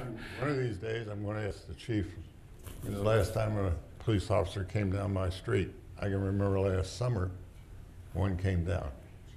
When was the last time somebody's been down on East Miami River Road, where's the dirt trash down there? That's a county road, true. Shoo!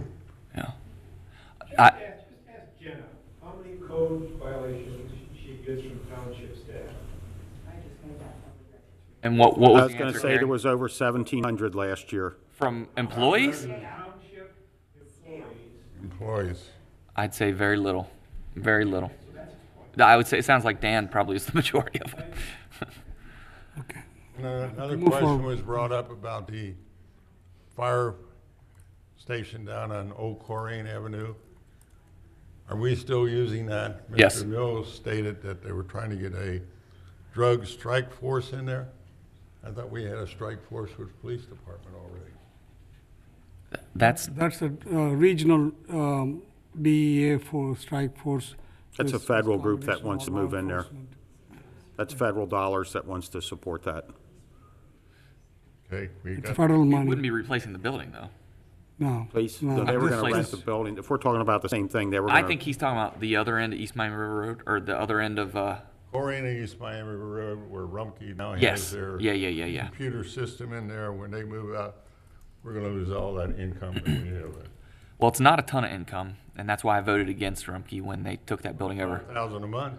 It was $4,500, and then the previous board of trustees lowered it to like $1,500, and that's why I voted against it. I thought that was kind of I don't want to say a sweetheart deal, but I thought it was worth more than that, even though they were putting in their own security and they were doing some upgrades to HVAC and all that. But yeah, I believe that is the building that we're talking about. Do we have an update on that, guys? I haven't heard I anything. think they're working on it. Let Jim. Forgive me, Gemma. Go ahead, please. Move forward. Move forward. Where are they moving out? Because as soon as the new office building is done, we're going to lose that income there, unless we have somebody in there prior to when they. The federal government will be paying the rent for that. Jim. The DEA Get it out of our responsibility. Right. rent, yeah. And I don't think the fire department's using it that often, because last year when I was down there,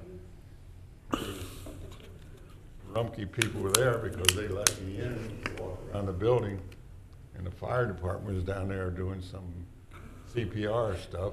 And I asked one of the firemen, I says, how often do you guys use it? Not very often. So, you know, it's money out of our pocket. Sell it to somebody and let them use it. We're talking about tax money. There's tax money to come back in our. Well, if the DEA is going to use it, we're going to get a ton of money back on that. But how long are you going to? I don't have an update on that. It's going to be 4 years down the road. You guys won't be around. Go ahead, He's Jim. already campaigning. Yeah, against it. let's move forward. Thank you very much, Jim. You need your help? Yeah. Listen to the citizens. I'm not beating you to death. You're good. I appreciate your comments. Thank you. Thank you very much for coming. Okay, so just to kind of give an idea on time frame here, it's 7:25. I was hoping at 7:40 we'd each have 5 minutes to just kind of go around and recap. So we've got about 15 more minutes. If anybody wants to get up here and This lady is, but come on up if you don't mind, so we can pick you up on the audio. It's Okay, okay. well, It's no, yell okay. it from there then. There's nobody, come on up to the mic. We're all as friendly as can We're be. This is the friendliest crowd you're ever going to be in front of. well, welcome. Please tell me your name then. My name is Donna Hohenstedt. What is it? Last name? Hohenstedt, Hohenstedt. an old German name. I'm good with those. Yeah. We talk about beautification of the community and everything, and the neighbors. Everything has changed. Everybody gets older, the communities change. Where I lived, we had a community club in place when I moved in.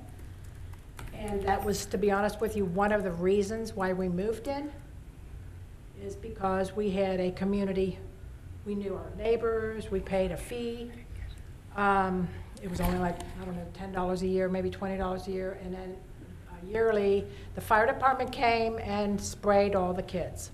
And we gave them like $200, which was not a lot. But I miss those days, because now I don't know any of my neighbors. I mean, I keep a close network of them, and I check on the ones that are older. But some of them I don't want to know.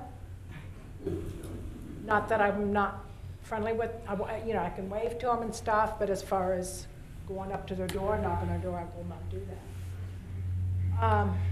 And development, I'm not against development, but beautification, I am very concerned about the people who cut grass and blow it in their streets, on my street, that goes into the sewer system.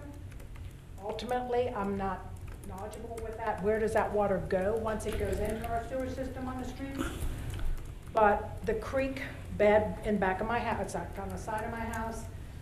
Two of my neighbors now they have told me that MSD is going to probably eventually buy their home and, you know, demolish it, and they're gonna make green space.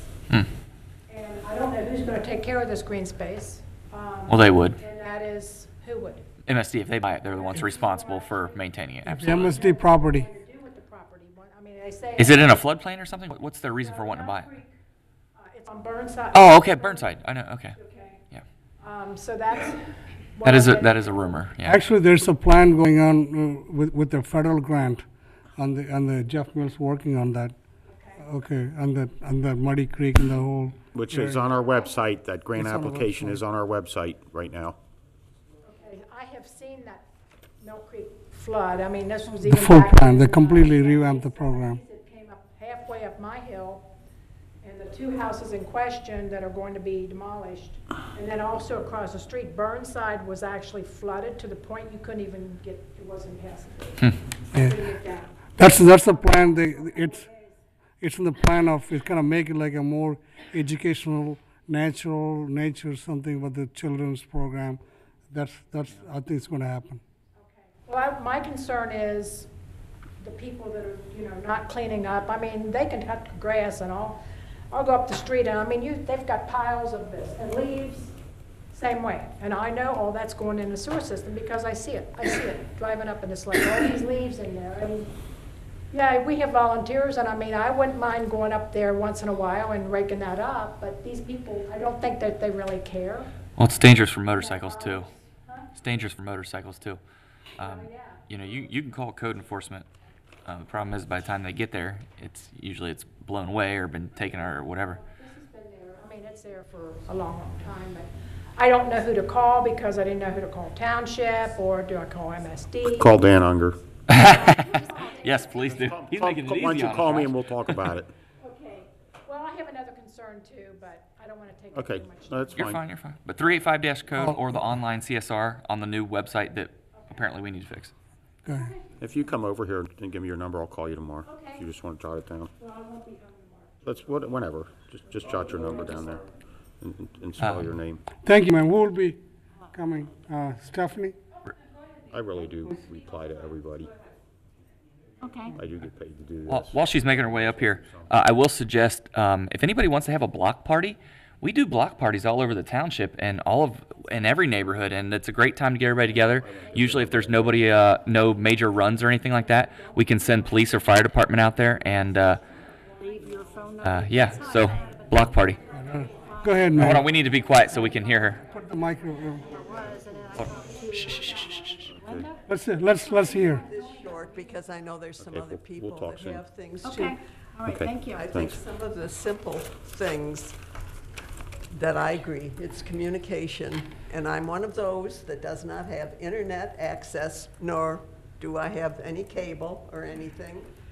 I haven't been attending the last few township meetings because it's more difficult to drive at night.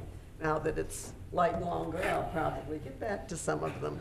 But the one thing that last week I had an occasion to call the township, it was going to be after hours, so I wanted to leave a message. However, the phone rings 10 or 12 times before you get the greeting, come on. This is ridiculous.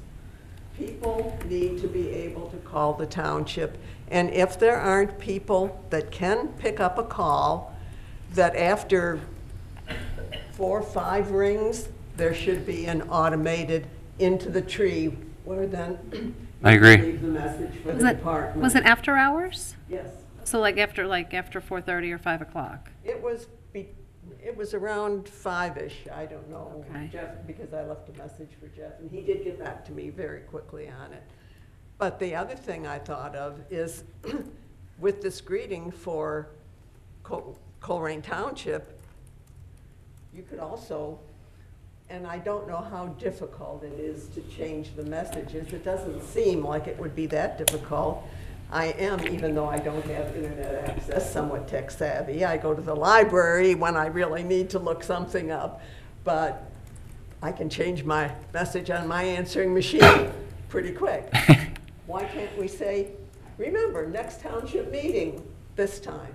Just a little brief, not long, but just, or, you know, if it's been something come on about Northbrook's meeting, you know, and just less than a minute. Why not add that to the greeting? That's a great idea. And, I agree that we need to try and have some influence in the schools. When you were on the school board, I think several years ago, I complained because I was on the board? not seeing national merit scholars from Colerain anymore. And while I was told SAT, national merit, the college. We actually, maybe you might have missed that because we had a lot of national merit scholars. Oh, we've had in the past. And we would recognize them at board meetings regular, you know, when that came up annually. We hear about Colerain football, and we did have some publicity last fall about some students in the Career Center and who made honors and so forth. We need to get that information out more. But I was told at that time that the SAT, the colleges aren't looking at that anymore. They're looking at other things. It isn't so important if we have high SAT or ACT scores or merit scholars. But those are the things that make the papers and people realize these are things that we care about in our schools, that we have people that can do that. And I think it's good that we hear about Butler Tech, because not everybody needs to go to college and end up with student loans. We need plumbers, we need mechanics yet, we need tech people, we need carpenters. And so I think all of these things, but I think the schools are very important. I think Mr. Acton mentioned about Mr. Emerson, and I think he mentioned in Northbrook. Mr. Emerson was really Skyline Acres, which may or may not be considered part of Northbrook now. And the other thing is, I like the written communications, but I have an idea that a lot of people aren't like me. They're not going to look at them too much. I don't know how we can get the people involved. But again, like with just a brief message on the telephone, I've had some alerts where there's been a critical missing person in the township. How come they can get that out to all the phone numbers? Well, that's federal. We can't control your phone. Well, that's Send you a because ring. Verizon owns the network. It would be interesting if we could use the phone system to remind everyone about our trustee meetings every month. Get that notification on your phone. Well, there's a lot of private company. Can you imagine that? Hold on, Dan. So there's a lot of private company. When you're holding somebody to come, they announce there are a lot of promotions comes on. You know, it's very common now. I think it's a good idea, good strategy we can use in the government. And I think that too, Northwest Press is great, but I know in my neighborhood, I'm on a cul-de-sac with 11 houses. I think there's, right now, I think I'm the only one that gets the Northwest Press. Yeah. I Well, don't know how we can get people Here's interested. well, that's just it. How do you make people care? You have to engage them first and foremost. But we can do a couple. Thank you, Marlon. We can Thank you do very much. a couple of mailers. And the reality is, if more people show up to our meetings, then we know they're working. But I would say the vast majority of those are going to get thrown away. But that's just kind of the way it goes. We do recognize students. At the last meeting, and if you saw, I believe on Circle, we had Corbin, who's he won. I think it was a diesel mechanic type award. So yeah, I'm okay with recognizing students here. Even I don't have a problem with that. Who will be? Who's come to talk? Rachel, Right. come on down. The price is right. I got your name, Rachel. Sorry, I wasn't going to say anything, but a few things popped up. I get a text message at least once a week from PetSmart telling me what's going on. Oh, a text reminder, yeah. Way that people can sign up for text alerts. Maybe through Circle. I don't know. Yeah. But speaking of Circle, I got the notification for tonight's meeting through an email, and when I clicked on Read More, it took me to their website, not our website. It took me to their website. So it was a bad link. To whose website? We can fix a bad link. Oh. Yeah, I clicked on the other one that was for, I guess, last Friday's meeting, whatever the 22nd was. That did the same thing. So I don't know if. So lightning struck twice, or we just need to fix it. Yeah, They're bad. not doing their job. I don't know. Well, we'll figure it But out. I'll let you.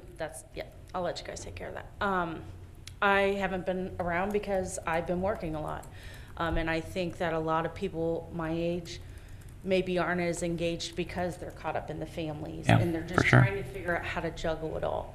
So if there's some, catch-all of explaining it better of why this benefits somebody and why you should care about your community and the township. And I don't have all the answers, but I've been to brainstorming sessions, and it just seems like, from my point of view, I'm one of the youngest in the room, and my opinion did not count, to be quite honest with you. Not to say that I thought I wasted my time, because I will never say that about coming to a government meeting or participating in anything that has to do with helping my community. That's the way I was raised. That's what I believe. But not everybody is like that. And when you take your time out of your schedule to go to things like that and you feel like your opinion doesn't matter or people aren't listening, why would you take time away from your kids or whatever is more important to you at that time? Lately, coming here hasn't been as much of a priority because I've been working late, and unfortunately that is a priority of mine. So that's just something to consider with the demographic you're working with, is not only are you coming to a younger population, but you're also, everybody's in family mode and everything like that, where it's not as important to them, and we have to make sure that they realize why it should be important to them. So I don't have all the solutions, but that's just a brief suggestion on that. The Rumpke smell, I went to PetSmart the other day to get some dog food, and people are walking in with their faces covered. And I bet none of them called today. But my question is, are they not, and not that the deodorizers help Sometimes it does make it worse, but are they doing nothing at this point? Are they doing very minimal? Are they doing anything to combat that smell? Because literally, like, I was standing in line and the line was long and I was contemplating leaving my stuff and leaving because the doors kept opening. And as the doors are opening and you're standing in line, all you smell, like, I had not eaten dinner yet. I was about to throw up. It was disgusting. It was bad yesterday. It was bad yesterday. I'm pretty sure it was yesterday. Yesterday. Did it smell like a dirty diaper? To be real honest. With Not PetSmart? taking your trash out for a week. Okay. And going on vacation. Yeah. That's That's exactly sludge what it from smelled like. MSD. Oh, so it wasn't even, that's even better. So that's why my dirty diaper analogy was right on target.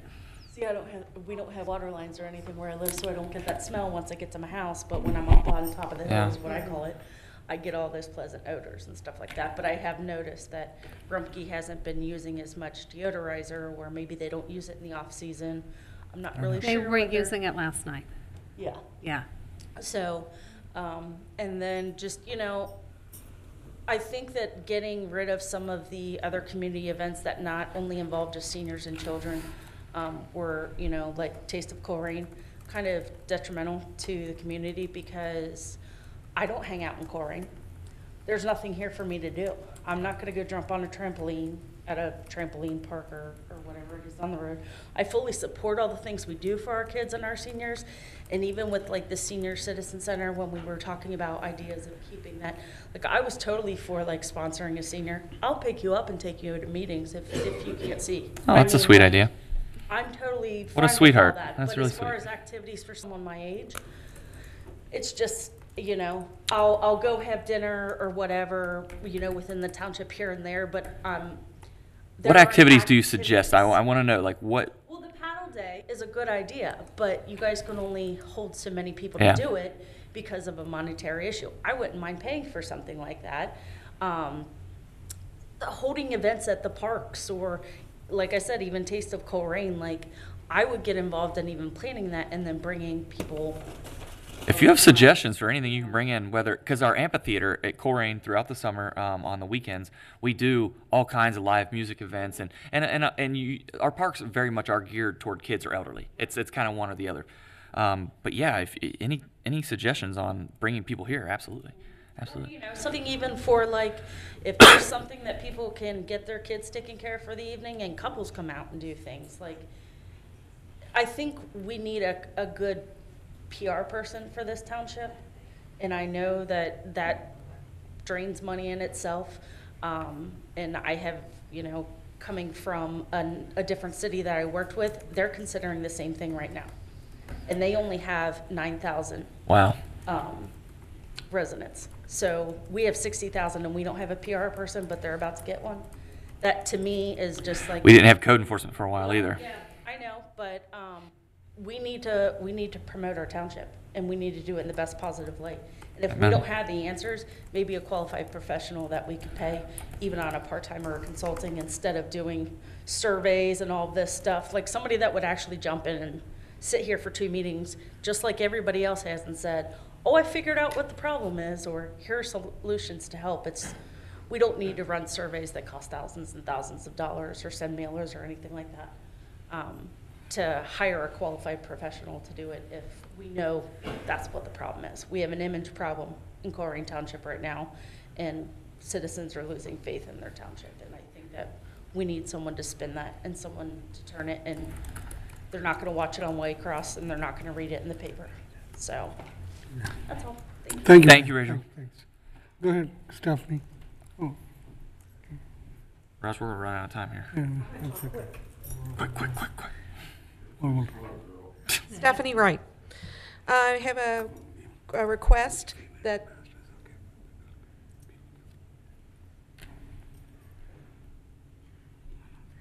Sorry. Go ahead. that the light at Blue Rock and Cheviot be checked out. That's the worst intersection ever. Yes, I can't even get out of my driveway on Blue Rock, so if someone could check to whether it's ODOT, It's Man in the Hamilton Moon, County. Santa Claus. There's something we agree on, Stephanie. That design of that failed. Yet, that's right. I can see where you would be surprised at that too. I have seen that backed up to Galbraith Road down to the curve, past all the way down Blue Rock towards March Terrace. The intersection does not function So at can we all. get that checked out, please? Sure. Okay. Looking around the room tonight, there are approximately 20 people here, and to my best count, 12 of those are involved in their community by volunteering. And if anyone who does something for this township, volunteer purpose, could you please stand up for a minute? Come on. Come on, get up. Get up. Thank you. Thank you very much. Thank you. You know, we've talked about the advertisement for this meeting, which was more than lax. If you'll let me know when the next meeting is, Door to door? I'll make sure more people know. Uh-oh. Are you bringing food? We have a, we have simple recycling in this community, Mr. Weckbach. Have you ever heard of that? Okay. We collect about $12 a month on this. Can we get that on the website, or can there be some more initiative into that? We, you know, if we're all about being green and keeping our community looking nice, there is a thing in place called Simple Recycling. We do have a contract with them. If we could get some advertisement on our website for that. And then also I'd like to know, or bring this up, that we have a park called Wirt Park on Galbraith Road. On Galbraith Road. They're planting lots there. There's no Yes. information on the website about how you get that. Can we put that on our website? Is that still Planners? a operational Yes. thing? Yeah, well, that's a good idea to get that out there. Available on the park's website. I couldn't find it. Okay. And then we always talk about solutions and zoning issues and people having trash in their yard, and it seems to be a great repeat of the same offenders. And I brought this up over a year ago at a meeting, that there's a tier that needs to be in place perhaps. This would be a solution, that if you get a fine or get cited one time, second time, third time, there's no deterrent for anyone to keep doing this. You know, we need to have something in place to get their attention. So if we could check into that, you know, like the first time it's $50, the second time it's $100, third time it's $150. Let's get and gain control of our township again by making people accountable. And then I'd like to know, Greg, if you got those Duke plans. No, but either anyone here can stop by between, what was it, 8:30 and 8 and 4:30 at the government complex, and you can see the plans for the new Duke project. Thank you. Thank you, Stephanie. All right, Raj, if we each get 3.5 minutes here, that would be a good way to close if you're going to do it 8 o'clock, a hard stop. You know what? Let them talk a little bit. This is a town hall meeting. All right, well, we're not going to get any time to Go ahead. respond to At everybody. least, well, I know they know the timing. Yeah, that's life. They know the timing. That's life.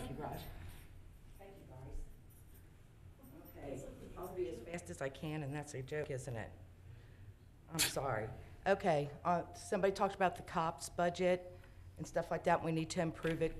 At least 25% of our budget is being spent on administrative costs for the police department.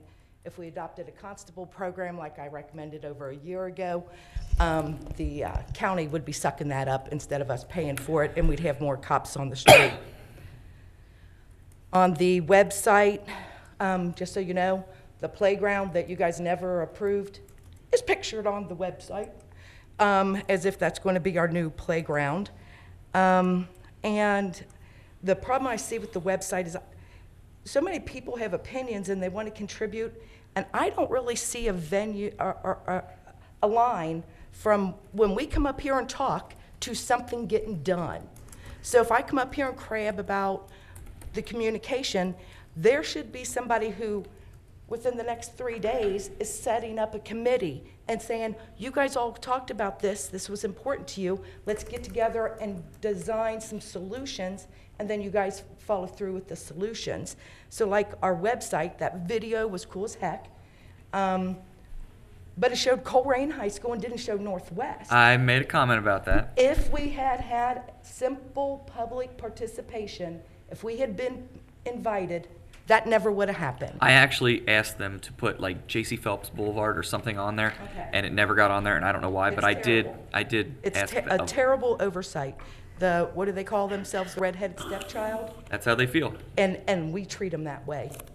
And we should have caught that before that went on. I did catch that. It just wasn't fixed. Okay, I would have caught it too. The Colerain traffic problems, the way I understand it, folks, is we need a study to counter their study. We're not going to be able to change all those islands unless we have a professional come in and make professional recommendations.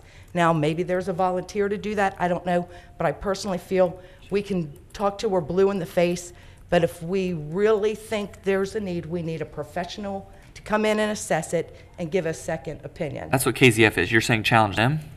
Challenge ODOT. No, that's KZF. That's what they would be doing. That's that's the architectural engineer that everyone keeps saying about this 96,000 or 97. No, I've read that contract, and that's totally screwed up, by the way, and that is not The part of their structural contract. the architectural engineer. Right. let There's no architectural Kerry stuff going talks. on there. I don't even understand how you did that. Let's see.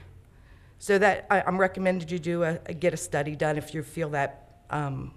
Kissel, I mean, come on, guys, put on your big girl panties and take a vote on, you're risking lives every gosh darn day. Kissel does not run this township. They do not control the children going to this school. All you have to do is make a vote. It has to be unanimous. Somebody have the courage to put it in the agenda and just and put it up to vote.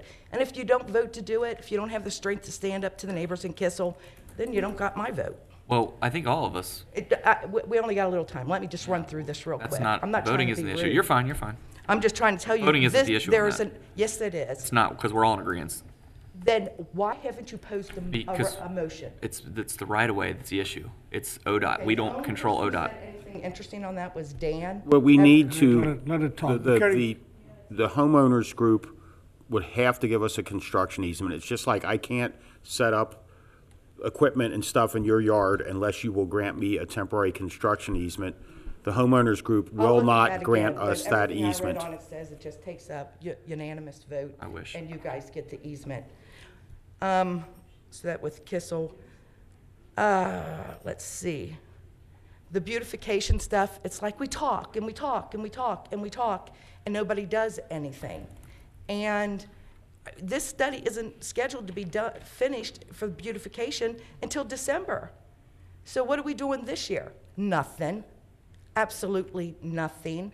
And there's no streamlined process to get people involved in order to get something done. I mean, I was talking about going out and just buying a bucket full of sunflowers and planting them up and down Colerain Strip. We are doing a sunflower field right here, actually. Behind. I don't care about that Well, one. that's part of the I want it initiative. on the strip, but She wants different flowers.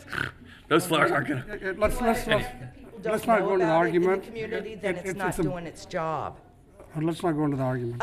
One thing I do want to pose is a spring clean initiative for Colerain Township. And I know this would require you all do something within the next 2-3 weeks, which I haven't seen you guys do in the last year. But I think we need to inform our business community that we're going to start enforcing our zoning code and citing them. I think it's mean to just surprise them with notices, and I think we can do it in a positive way by promoting a spring clean of our business districts, telling them what we expect of them, and then in May, start hitting them with violations if they don't comply. And I also think, and we need to do it, and not just talk about it, just do it. And I'd like to see the spring cleaning initiative go to the next month for May and planting flowers. I saw this really cool thing called these bucket blossoms, and people painted 5-gallon buckets and put them all over their community, and it looked darling. And so we don't have to wait for this study to do something this year. There's a lot we can do, and I think we should set up a committee immediately. Not let's talk about it in 6 months, and let's get some things rolling. The Rumpke thing, folks, I want you guys to know that he and I are not coordinating. I do talk to him, but what's going on with Rumpke is real. And I want you guys, I sent you all private messages, and I want you all to really look at it. I could be wrong, but I don't think so, and Rich rarely is wrong. Okay, 'cause the biggest problem I'm seeing is, it's like the Facebook page, Colerain Talks. All we do is talk. Okay, I sent you guys messages over 2 weeks ago. I made a pretty thorough presentation about zoning at our last township meeting. I would like each of you to tell me, since I made that presentation, what you have done to fix the problem. We had 4 different residents from 4 different neighborhoods complain about the same thing. So this isn't Carrie's imagination. He isn't being a jerk neighbor. You know, we have a serious problem in the zoning department. I will point out to you, we're paying our zoning director almost twice what everybody else is paying theirs. The normal salary starts around $45,000. And she does not have a degree. The only person paying what we're paying our zoning director is Anderson, and they require a bachelor's, and it says on their website they prefer a master's degree.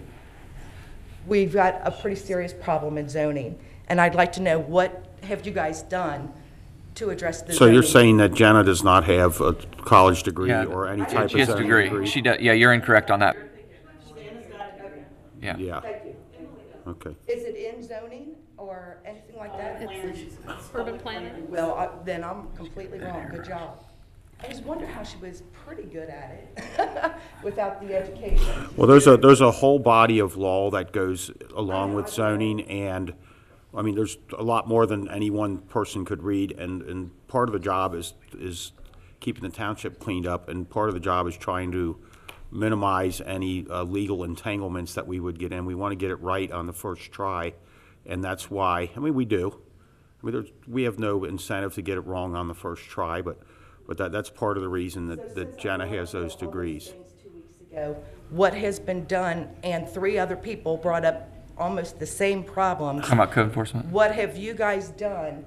Carrie, I have been out I was out Sunday driving around looking at stuff for the last 4 Sundays. That's not your job. We need you to be representing us to your Well, I need to know what's going on in the township, and if I want to go out on a Saturday or Sunday or weeknight and look at stuff, I will. I mean, done to solve the problems that 4 different residents talk I about. communicate with the police chief regularly.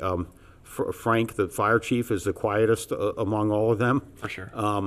I've talked to Chris in the zoning department as recently as this afternoon. I mean, I'm on it. Maybe we need a little committee set up to review it and sit down and make recommendations. It doesn't have to be set for 6 months. It can be set for next week and say, this is what's going on. Jenna, since you have a degree and you're obviously informed in this area, tell us where we're wrong, and it's a perception issue, and tell us where we're right, and let's sit down and fix this system together. You know, it doesn't have to be going down the road. I did find out, as somebody was talking about you going out there doing so much work, in Springfield Township, their firemen do it. They don't even have inspectors. Their firemen do it. And when they go do their fire hydrants, their job is to evaluate all the properties in that area and write them up and send them notices, and they go through the process. So I thought that might help with getting Jenna, if she's overworked and understaffed, getting her some more help. And lo and behold, when I talked to Frank, Rowan gave a directive years ago that the fire department is supposed to be doing that. And I haven't had time for my public records request to be answered, but I don't believe they're doing it. And that is part of their duties, is to be doing some of that work for her. I also did an evaluation of her process, and we're doing 3 notices when only one's required. So the time span it's taken to get things done is just exorbitant and it's not required by law. But I hope you guys go away with, the most important thing I want you to go away with tonight is not. Where'd you get that, Karen? What? That only one's required. The law. Okay, we have an 8 o'clock stop time because of Waycross filming, and it's 7:59. So the last thing I'm saying is, don't tell me what you're going to do in 6 months. Tell me what you're doing next week, and let me know if you need my help. Okay, thank you, Carrie. Carrie. We had that meeting, 6 to 8 o'clock. We really appreciate everyone to come and attend this meeting, and I call for the meeting to be adjourned. Before you call the roll, Heather, just because all of us, man, there's so many things that I would love to comment on, and we just don't have time. We've got a deadline with Waycross. We have a deadline with Waycross, so we got to wrap this thing up. But I'll get on, I guess, maybe later tonight, and I'll do a live stream because I don't think I'll be able to do it tomorrow, and I'll try to address all the ideas because there was definitely some themes that we were hearing from people as far as. If you're going to do that, take all three documents, pull them together, do something to be accountable for. Pull all 3 documents. What? All these guys got input. Yes. You take the lead, pull it all together in one document, get them to agree to it, and say, this is what we heard. Not outside of a meeting. Yeah. Outside the meeting. That'll bring it together, and this is what we heard. Okay. I motion that we would adjourn. You know, I want to, hold on, Dan.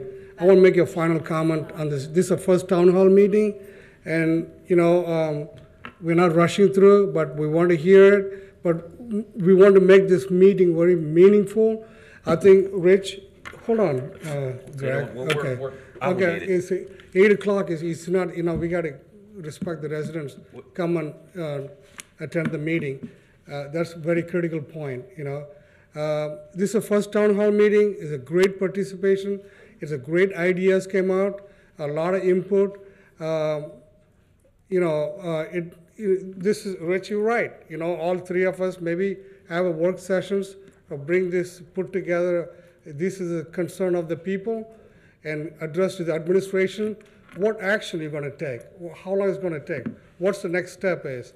Not just people come and talk and walk away, you know, has to, you know, I know you get, these 2 guys at 8 o'clock want to get out of here. No, I don't want to get out of here. I've been here all day. But I'm telling you, this is a town hall meeting, the people's meeting. It's not trustees meeting, it's a people's meeting. You know, this is my campaign promise I made. I think Dan also made the promise. You know, we want to have the town hall meeting. Sorry, we didn't make it 2018, but it's going to be like 3 meetings this year, but it's a purposeful meeting. It's not just people come. I think it's a great idea, Rich. Let me finish, Dan. Okay. So what we like to do, take all the notes together and present to our administration. This is a concern of the people. And the next meeting, when I come to the town hall meeting, make sure we made that happen. The people concerned is taken care of. And I really appreciate this. You people take your time to spend it. And now I call for the meeting Well, to. I made a motion and then a second, then I'm going to make a comment too. Okay, go ahead. I had the opportunity to run these meetings in 2018, and we had 2 opportunities during the meeting for public input. I'm in no hurry to get out of here. I was fine staying till midnight. As am I. Those meetings. So with that though, I mean, the town hall meetings, I think this is a great format, and let's do a couple more of them for sure. But when I was president, I let everyone speak as long as they wanted about whatever they wanted. So with that, I think we have a motion in a second. Thank you, Dan. Greg, thank you very much. Thank you guys for being here. So we need to vote to adjourn. Okay. Mr. Scott? Aye. Mr. Rajagopal? Aye. Mr. Unger? Aye. Good night, everybody. Thank you. Good night, meeting is adjourned.